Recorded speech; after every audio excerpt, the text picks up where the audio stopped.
Property चाहियो। ओहो, अब जिम्मल ग्रुपलाई नै प्रपर्टी चाहियो भनेर भिडियो बनाउँदिन आइसक्यो।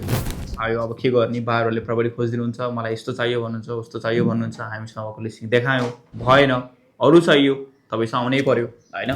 ओके, हामीसँग अहिले 4-5 जना एकदम पोटेन्सियल बायरहरू हुनुहुन्छ जसले चाहिँ तपाईँलाई इमाडोलदेखि लिएर भक्तपुर एरियासम्म प्रपर्टी खोजिराख्नु भएको छ। यदि तपाईँसँग यो एरियामा प्रपर्टी छ भने अझै यसलाई स्पेसिफिक भनेर भन्नुपर्दाखेरि यदि तपाईँसँग इमाडोल ललितपुर एरियामा अझै ओस भए शीतलहाट एरियामा भनौँ खालि हाइट एरियामा तपाईँले 4-5 जना ल्यान्ड छ र बेच्न खोज्दै हुनुहुन्छ भने we have a very good customer जसले त्यो एरियामा प्रपर्टी खोजिराख्नु भएको छ।